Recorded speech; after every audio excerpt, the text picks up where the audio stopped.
sangue e água que jorraste do coração de Jesus como fonte de misericórdia para nós, eu confio em vós. Jesus, eu confio em vós. Louvado seja Deus por mais uma sexta-feira caminhando com Santa Faustina, refletindo no seu diário, lendo cada sexta-feira alguns parágrafos que nos ajudam na nossa vivência de fé. Então, já pega aí o seu diário, se você tem, seu bloco, sua agenda, seu caderno para fazer as anotações e vamos iniciar mais um momento com Santa Faustina. Pelo sinal da Santa Cruz, livrai-nos Deus nosso Senhor dos nossos inimigos. Em nome do Pai, do Filho e do Espírito Santo. Amém. Ó Jesus, que fizeste de Santa Faustina uma grande devota da vossa imensa misericórdia, dignai-vos por sua intercessão e, segundo a vossa santíssima vontade, conceder-nos as graças que vos pedimos. Sendo pecadores, não somos dignos da vossa misericórdia. Por esse motivo, pedimos que, pelo espírito de dedicação e de sacrifício de Santa Faustina, e por sua intercessão, atendais aos pedidos que com confiança vos apresentamos. Amém. Santa Faustina, rogai por nós. E se você tem o diário, você pode abrir comigo no número 433. 433 diz assim: durante a celebração dos 40 dias, vi a face de Nosso Senhor na hóstia santa, que estava exposta no ostensório. Jesus olhava bondosamente para todos. 434. Frequentemente vejo o menino Jesus durante a Santa Missa. É imensamente belo e, quanto à idade, parece como se tivesse cerca de 1 aninho. Quando uma vez na nossa capela vi o mesmo menino durante a Santa Missa, apoderou-se de mim um desejo louco e uma vontade irresistível de aproximar-se do altar e pegar o menino Jesus. No mesmo instante, o menino Jesus colocou-se ao meu lado, no canto do genuflexório, e com ambas as mãozinhas segurava-se no meu ombro, gracioso e feliz, o olhar profundo e penetrante. Contudo, quando o sacerdote fracionou a hóstia, Jesus colocou-se no altar e foi partido e consumido por esse sacerdote. É muito lindo de ver que Santa Faustina tinha tanta intimidade que ela via Jesus não só com os raios da misericórdia, mas também o menino Jesus. Alguns santos também tiveram essa graça. Santo Antônio está segurando o menino Jesus e outros santos também tiveram essa graça de segurar uma criança que era o menino Jesus. É claro que isso aconteceu com poucos e alguns conseguiram relatar isso, mas essa intimidade é o que mais me chama a atenção. E não é porque eles foram santos, até porque eles tinham intimidade sem ser santos ainda, né? Santos só séculos depois, anos depois. Mas essa intimidade deles, que eles buscavam ter, que eu e você também precisamos buscar. Continuando. Após a comunhão, vi o mesmo Jesus no meu coração e senti-o durante o dia todo, fisicamente, realmente no meu coração. Um recolhimento mais profundo envolvia-me inconscientemente e não dirigia a qualquer pessoa uma palavra sequer, evitando tanto quanto podia a presença das outras pessoas. Respondia apenas às perguntas que se referiam às obrigações e fora disso nenhuma palavra. Será que a gente consegue, nesse mundo tão barulhento que vivemos, nesse mundo de tanto corre-corre, será que a gente consegue fazer silêncio? Será que a gente consegue parar tudo e ficar em silêncio? Eu confesso a você que eu não consigo. E não é nem porque eu necessito de barulho, é porque sempre tem algo para fazer. Porque é assim na nossa vida. Ou a gente tem uma casa para arrumar, ou a gente tem um trabalho, né? Para quem trabalha fora, vai ter várias coisas para fazer.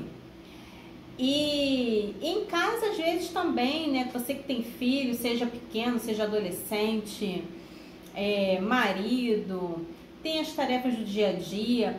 Então, realmente, se retirar para um silêncio é difícil. Mas a gente pode se desafiar.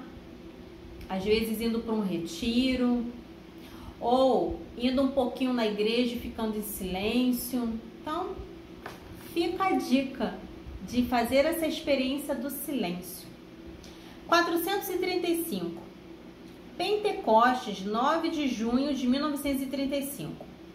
À noite, quando caminhava pelo jardim, ouvi essas palavras: pedirás com tuas companheiras a misericórdia para ti e para o mundo. Compreendi que não permanecerei na congregação na qual estou atualmente. Via claramente que a vontade de Deus a meu respeito era outra. Contudo, excusava-me incessantemente diante de Deus, dizendo que era incapaz de cumprir essa obra. Jesus, vós sabeis muito bem o que eu sou. E comecei a enumerar diante do Senhor as minhas fraquezas, e me escondia por trás delas, para que aceitasse as minhas escusas, por ser incapaz de cumprir os seus planos. Então ouvi essas palavras: não tenhas medo, eu mesmo completarei tudo o que te falta. Essas palavras atingiram-me profundamente, e conheci mais ainda a minha miséria. Conheci quanto a palavra do Senhor é viva e nos transpassa até o âmago. Compreendi que Deus estava exigindo de mim um tipo de vida mais perfeito, mas sempre me excusava com a minha incapacidade. Deus sempre vai pedir coisas para nós que Ele sabe que a gente dá conta. E para cada um Deus pede diferente. Mesmo aquelas pessoas que são de comunidade, aquelas pessoas que são que vão para essas comunidades de vida e aliança, ou que se tornam missionários, ou até mesmo na paróquia.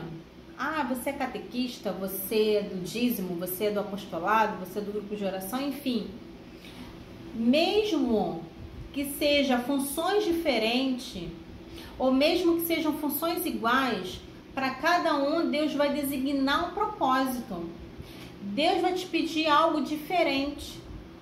Ou mesmo que seja igual, mas você é a diferença. Aqui na internet, deixa eu dar um exemplo bem claro. Aqui na internet tem muitas páginas que são parecidas.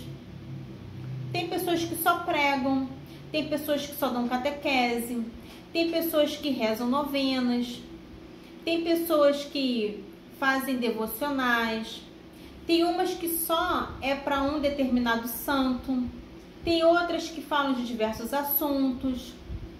Então, assim, é uma variedade, mas aqui você encontra canais muito parecidos. Mas o que muda é a pessoa. Eu sei que tem pessoas fazendo a mesma coisa que eu faço, mas eu sou diferente. Não é se tratando de ser melhor, ou mais conhecedor, ou menos conhecedor, mas eu faço diferente. Eu não vou fazer igual ao fulano a Beltrano. Isso porque é uma missão aqui. Mas não é porque só é aqui, né? Em qualquer outro lugar, eu e você somos chamados a fazer a diferença. Sabe aquela pessoa que faz o bolo? Vai ter a pessoa que vai fazer o bolo de chocolate, comum. Mas vai ter aquela outra que vai colocar uma cobertura. Vai ter aquela outra que vai colocar um granulado. Vai ter aquela outra que vai colocar um recheio. Deu até vontade de comer bolo de chocolate. Vai ter aquela outra que vai colocar confete. Vai colocar um recheio diferente. Recheio de coco, recheio de doce de leite. Enfim, todos nós somos chamados para um propósito. E será que você tem prestado atenção no propósito que Deus te pediu? É uma reflexão aqui só desse parágrafo. E por que eu estou fazendo essa reflexão? Justamente porque quando vier as dúvidas, quando vier o cansaço, quando vier o medo, o Senhor está dizendo para mim e para você: não tenhas medo, eu mesmo completarei tudo o que te falta. Tudo que nos falta o Senhor vai nos dar, que é a sua graça, que é a coragem, que é as palavras, que é o discernimento, que é a força, que é os dons. Então, o Senhor vai nos dar aquilo que nos falta. Agora vamos para o número 438. Uma mensagem do dia 30 de junho de 1935. No dia seguinte, já no início da Santa Missa, Vi Jesus em beleza indizível.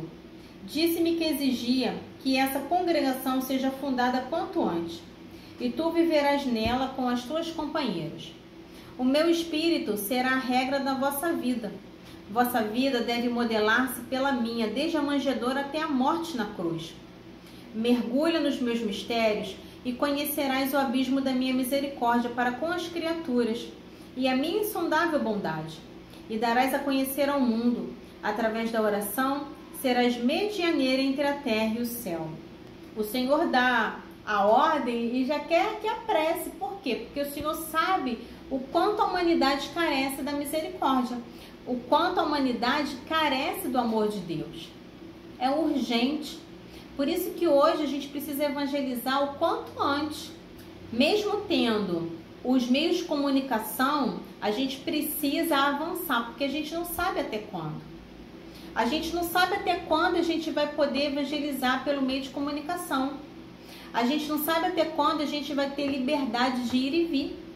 Então, precisamos fazer o quanto antes. Número 439. Nesse instante, veio a hora de receber a Santa Comunhão. Jesus desapareceu e viu uma grande claridade. Então, ouvi essas palavras: concedemos-te a nossa bênção. E imediatamente daquela claridade saiu um raio fulgurante e atravessou meu coração. Um fogo estranho acendeu-se na minha alma. Pensei que morreria de alegria e felicidade. Senti a separação entre o espírito e o corpo. Senti uma total absorção em Deus. Sentia que estava sendo arrebatada pelo Todo-Poderoso, como um pozinho em vastidões desconhecidas. Estremecendo de felicidade no abraço do Criador, sentia que Ele mesmo me sustentava para que eu pudesse suportar essa imensa felicidade e olhar para a Sua Majestade. Sei que agora, se antes Ele mesmo não me fortalecesse com a graça, minha alma não suportaria essa felicidade e imediatamente ocorreria a morte. A Santa Missa terminou, não sei quando, visto que não estava no meu poder prestar atenção no que estava acontecendo na capela. Contudo, quando voltei a mim, senti a força e coragem para cumprir a vontade de Deus. Nada me parecia difícil, e como antes me excusava diante do Senhor, assim agora senti a coragem e a força do Senhor que estava em mim. E disse ao Senhor: estou pronta para qualquer aceno da vossa vontade. Passei interiormente por tudo o que experimentarei no futuro. Santa Faustina recebeu essa grande graça, que foi uma porção dobrada de coragem. Às vezes é o que a gente precisa, de um encorajamento, de uma porção de coragem, de uma porção de graça, de sabedoria. Qual é a porção que você precisa hoje? Às vezes, vamos colocar aqui para fatos concretos da nossa vida. Às vezes a pessoa quer começar uma faculdade, mas está sem dinheiro. Como é que ela vai começar? Vamos pensar nas possibilidades. Será que tem como economizar? Fazer um financiamento? Será que dá para prestar um concurso? Fazer um Enem para tentar uma bolsa? É começar a ver as possibilidades. Quero abrir um negócio, mas eu não sei qual negócio, então comece a estudar. Quero comprar uma casa, comece a analisar, comece a pesquisar. Para tudo eu preciso ter coragem. Para tudo eu preciso dar o primeiro passo. O que Santa Faustina precisava era de coragem para dar o primeiro passo. Porque Nosso Senhor também sabia que era algo difícil. Mas ele sabia que se Santa Faustina desse os passos, ia se concretizar. É aí o mistério do milagre. Deus só precisa que a gente dê um passo para que o milagre aconteça. Então hoje aí na sua vida, você pode ter muitos projetos, mas está na hora de tirá-los do papel. Está na hora de tirar da gaveta. O Senhor quer dar a mim e a você coragem. Quer dar a mim e a você a graça, a unção, a sabedoria, os dons. Ele só quer que você dê o primeiro passo. Está disposta? Esteja disposta. porque o Senhor vai cuidar de tudo, como ele disse antes. Eu vou cuidar do que te falta. Continuando, 440. Nesse 440 é uma oração que Santa Faustina escreve como resposta. Ó meu Criador e Senhor, eis aqui todo o meu ser. Disponde de mim de acordo com o vosso divino agrado, de acordo com os vossos planos eternos e com a vossa insondável misericórdia. Que toda alma conheça como é bom o Senhor. Que nenhuma alma tenha medo de conviver com o Senhor. Que não se excuse com a sua indignidade e que nunca adie os convites divinos, porque isso não agrada ao Senhor. Não há alma mais miserável do que a minha, conforme me conheço verdadeiramente, e admiro-me que a majestade de Deus assim se rebaixe. Ó eternidade, parece-me que és curta demais para glorificar a infinita misericórdia do Senhor. 441. Em determinado momento, quando a imagem estava exposta no altar, durante a procissão de Corpus Christi, e no momento em que o sacerdote expôs o Santíssimo Sacramento, o coral começou a cantar. Então os raios da imagem atravessaram a Santa Hóstia e espalharam-se pelo mundo inteiro.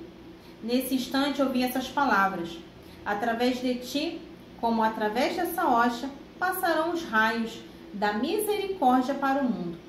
Após essas palavras, uma profunda alegria dominou a minha alma. E é nisso que nós temos que nos agarrar, que os raios da divina misericórdia atravessem o mundo. Esse mundo cada vez mais incrédulo, esse mundo cada vez mais propenso a guerras, a discussões, a ficar longe de Deus. Precisamos sim clamar. É essa misericórdia que nós temos que clamar, para que mais pessoas conheçam a Deus, para que mais pessoas se voltem para Deus. Vamos para o número 444. O sacerdote disse-me essas profundas palavras, de que existem 3 graus no cumprimento da vontade de Deus. Ó, isso aí é bom anotar, hein? Grifar, se você tem o diário, para que a gente não esqueça os 3 graus no cumprimento da vontade de Deus. Vamos aprender com Santa Faustina. O primeiro é quando a alma cumpre tudo que está exteriormente determinado pelas ordens e regulamentos. Ou seja, você vai cumprir aquilo que tem que fazer. Eu tenho que arrumar casa? Vou arrumar casa. Tenho que fazer comida? Eu vou fazer comida. Eu tenho que fazer um relatório? Eu vou fazer um relatório. O seu trabalho você faz o quê? Você tem que cumprir aquilo que já é de praxe, que já é da sua rotina. Então, é fazer sem reclamar. É fazer o que tem que ser feito. O segundo grau é quando a alma segue as inspirações interiores e as cumpre. Ou seja, eu não vou esperar alguém me mandar para fazer o serviço. Eu já sei que é meu, que eu tenho que fazer, eu vou fazer. Eu não vou esperar o meu chefe cobrar. Eu não vou esperar ficar ali imundo, muito sujo para fazer uma limpeza, fazer uma faxina. Eu não vou esperar acumular roupa para poder passar. Entende? A gente não vai esperar acumular, vai esperar acontecer. Vai fazer logo. Não tem que fazer? Então vamos fazer. Terceiro grau é quando a alma entregue à vontade de Deus, deixa a Deus a liberdade de dispor dela. E Deus faz com ela o que lhe apraz, sendo assim um instrumento obediente nas suas mãos. É quando eu não fico presa às minhas limitações, às minhas preocupações. Aqui no canal, muitas das vezes eu fico com receio de fazer certas coisas, de falar, de ousar. Tem muita coisa que às vezes eu planejo e eu não faço. Por que eu fico com receio? Porque eu fico me perguntando, será que é a minha vontade, a vontade de Deus? Então eu fico ali me segurando para fazer. Como mãe, eu também às vezes passo por isso. Como esposa, a mesma coisa. Como missão, muitas das vezes a gente fica vendo para os nossos impossíveis. A gente vê as nossas dificuldades e esquece de que tem um Espírito Santo. Esquece que tem um Espírito Santo que nos dá a força, que nos dá o dom para exercer. Então, fazer a vontade de Deus na liberdade que Ele nos chama é se deixar levar. é deixar ser usada por Deus. Então, 3 degraus para que a alma cumpra a vontade de Deus. Muito profundo. Vamos continuar. E esse sacerdote me disse que eu me encontrava no 2º grau desse cumprimento da vontade de Deus. E, no entanto, devo esforçar-me para atingir o 3º grau da obediência à vontade de Deus. Essas palavras atravessaram-me profundamente a alma. Vejo claramente que, muitas vezes, Deus dá ao sacerdote o conhecimento do que se passa no fundo da minha alma. Não me admiro disso absolutamente, mas antes rendo graças a Deus por haver tais eleitos. É muito bom que, além de Nosso Senhor pedir e mostrar para Santa Faustina, ele também se utiliza dos padres para vir confirmar. Por quê? Muitas das vezes a gente sabe o que tem que fazer, a gente conhece a nossa missão, mas a gente fica com receio. E é muito bom quando alguém vem nos encorajar. É muito bom quando alguém vem para falar assim, não, você está no caminho certo, avance. Mas eu quero dizer também para você não ficar presa a isso. Porque quando a gente tem, ótimo, mas quando não tem, você vai parar? Quando você não tem alguém para te dar uma palavra de consolo, de conforto, você vai se entregar à tristeza? Você vai se entregar ao problema? Não. Aí que é hora de você avançar. Esteja alguém do seu lado para te encorajar ou não. Então vamos continuar. 445. Quinta-feira, adoração noturna. Quando cheguei para a adoração, logo me envolveu o recolhimento interior. Vi Nosso Senhor amarrado ao tronco e logo sobreveio a flagelação. Vi 4 homens que se revezavam em açoitar o Senhor com azorragues. O meu coração desmaiava só de olhar para esses suplícios. Então o Senhor me disse essas palavras: sofro uma dor ainda maior do que esta que está vendo. E Jesus deu-me a conhecer por quais pecados submeteu-se à flagelação. Foram os pecados da impureza. Por que terríveis sofrimentos morais passou Jesus quando se submeteu à flagelação? Então, Nosso Senhor, além de dar missão a Santa Faustina, de o anjo levar ela até o purgatório, de trazer revelações íntimas de outras pessoas, Nosso Senhor também mostrou esse momento tão crucial que foi a sua flagelação. Agora imagina, a gente vê no filme, todos os anos a gente rememora ali a paixão de Nosso Senhor, mas na verdade a gente não tem muita noção do que realmente aconteceu. A gente tem uma ideia, mas a real noção a gente não tem. Por quê? Porque muitas das vezes a gente vê Jesus ali flagelado, chagado, mas Isaías fala que ele estava desfigurado.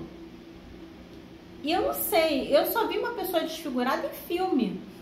E mesmo assim, sem coragem para ver, né? Fecho logo o olho. Se você for ver um filme de guerra, de terror, não estou aconselhando você ver esses filmes, mas são filmes que de repente aparecem essas coisas. E quão horrenda é. Então imagina você ver o nosso Salvador ali desfigurado. Então Santa Faustina teve essa experiência. Mas por que Nosso Senhor mostrou-se assim? Para que ela cada vez mais mergulhasse na misericórdia, mergulhasse sobre esse mistério. Então ela precisava fazer a experiência, ela precisava ver, entende? Continuando.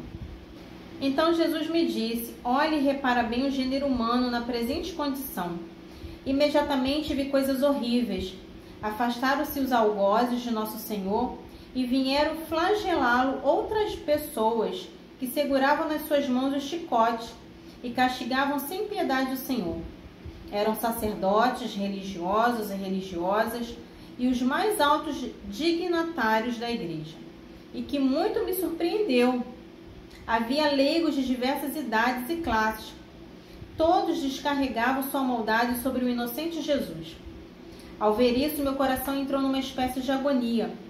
E quando flagelavam os carrascos, Jesus se calava e olhava para longe. Mas quando o flagelavam essas almas que mencionei acima, cerrava os olhos e um gemido surdo, mas terrivelmente doloroso, escapava-lhe do coração. E o Senhor me fez conhecer detalhadamente a gravidade da maldade dessas almas ingratas. Estás vendo? Este é o sofrimento maior que a minha morte. Então calaram-se também os meus lábios. Comecei a sentir em mim agonia e senti que ninguém me consolaria, nem me arrancaria desse estado, a não ser aquele que me introduziu nele. Então o Senhor me disse: estou vendo a dor sincera do teu coração, que trouxe enorme alívio ao meu coração. Olha e consola-te. Nessa parte aqui de que fala que os sacerdotes religiosos, o que acontece?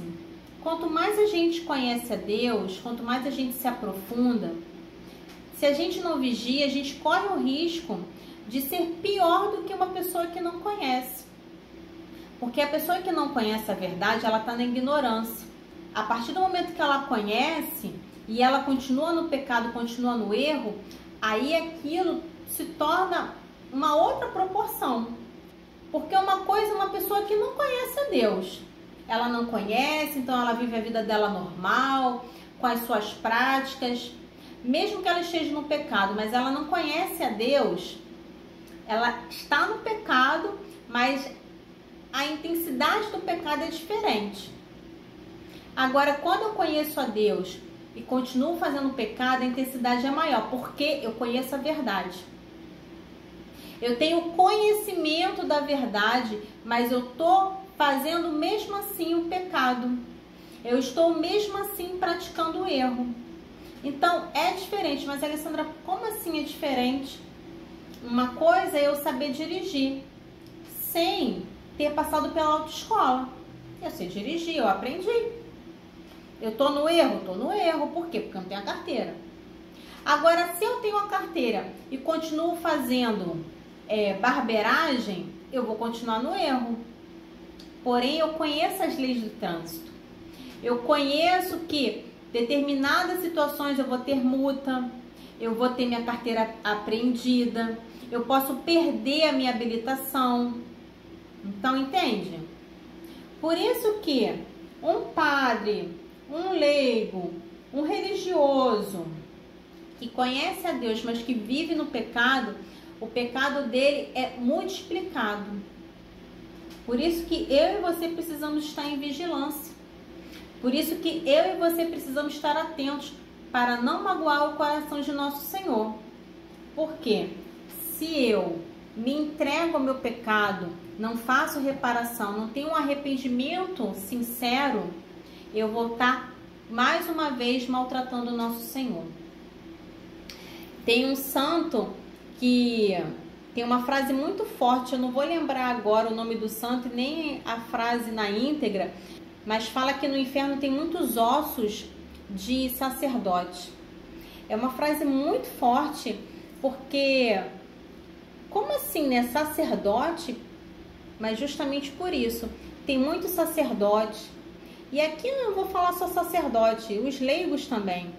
Tem muitas pessoas de dentro da igreja que é uma vergonha. Uma prova disso que a gente pode ver recentemente foi essa questão da lei, que querem aprovar o ceifamento das crianças no ventre da mãe.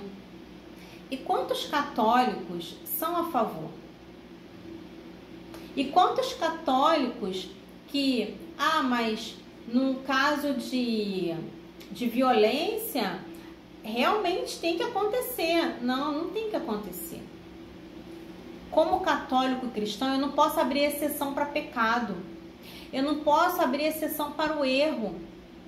Porque ao abrir uma exceção, eu estou dando brecha para o inimigo. Eu estou dando legalidade ao inimigo. Então, não tem essa questão de, em alguns casos, é a mesma coisa para a questão de contraceptivos. Mas porque nesse caso aqui é permitido? Não. Aonde que está isso? Está isso na lei dos homens, não está na lei de Deus. Ah, eu posso ser católico, mas eu posso ir em outros lugares. Não. Aonde está escrito isso? Seguir, servir ao nosso Senhor único Deus, não a outros deuses. É isso que a palavra fala. Mas quando eu começo a dar o meu jeitinho, dar os meus pulos, eu começo a deturpar a palavra. Então, é exatamente essa experiência que Santa Faustina teve, de pessoas que querem deturpar, mas que na hora do julgamento, nosso Senhor vai mostrar ali claramente, ó, como você viveu. Por isso que eu encerro hoje a nossa reflexão, que foi bem forte. Falar sobre os nossos atos é questão de a gente pensar de como eu estou sendo católica de verdade, pensar de como eu estou sendo cristão. Será que realmente eu tenho defendido o que é certo? Será que realmente eu estou disposta a defender a palavra? Então, que cada um se analise. Santa Faustina fez a experiência. A gente não vai fazer essa experiência de ver Jesus flagelado, mas a gente pode parar e refletir. Pode parar e fazer um exame de consciência. Hoje eu e você somos chamados a isso. Amém? Vamos fazer a nossa oração final, pedindo a intercessão de Santa Faustina e que Jesus misericordioso derrame os raios da sua divina misericórdia sobre nós e que o Senhor tenha piedade de nós. Jesus misericordioso, eu confio em vós. Nada me trará medo ou inquietação. Eu confio em vós de manhã e à noite, na alegria e no sofrimento, na tentação e no perigo, na felicidade e no infortúnio, na vida e na morte, agora e para sempre. Eu confio em vós e na oração e no trabalho, na vitória e no fracasso, acordado a descansar, na tribulação e na tristeza, nos meus próprios erros e pecados. Eu quero ter inabalável confiança em vós. Sois a âncora da minha esperança, a estrela da minha peregrinação, o apoio da minha fraqueza, o perdão dos meus pecados, a força da minha bondade, a perfeição da minha vida, o consolo na hora da minha morte, a alegria e bênção do meu céu. Jesus misericordioso, vós forte tranquilidade e fortaleza segura na minha alma. Aumentai a minha confiança e tornai perfeita a minha fé, no vosso poder e bondade. Se eu for a mais pobre das vossas devotas e a última das vossas servas, desejo, porém, tornar-me grande e perfeita, confiando que vós sois a minha salvação pelos séculos dos séculos, que esta minha confiança seja uma referência para vós, agora em todos os tempos, sobretudo na hora da minha morte. Amém. Estivemos unidos. Em nome do Pai, do Filho e do Espírito Santo. Amém. Louvado seja Deus. Glória a Deus. Eu te espero na próxima sexta-feira. Todas as sextas-feiras, às 16 horas, estamos aqui lendo o Diário de Santa Faustina. Já estamos bem adiantados, não chegamos na metade, está muito longe ainda, mas estamos bem adiantados. Se você perdeu algum, tem a playlist aqui no canal, Caminhando com Santa Faustina, onde você pode rever ou ver, se você ainda não viu ali as reflexões dos outros parágrafos do diário, tá bom? Fique com Jesus, que nosso Senhor te abençoe, que Santa Faustina possa rogar pela nossa caminhada e que a gente também tenha essa intimidade com o nosso Senhor, que ela nos ajude a prosseguir decididamente. Santa Faustina, rogai por nós. Jesus, eu confio em vós. Fica na paz.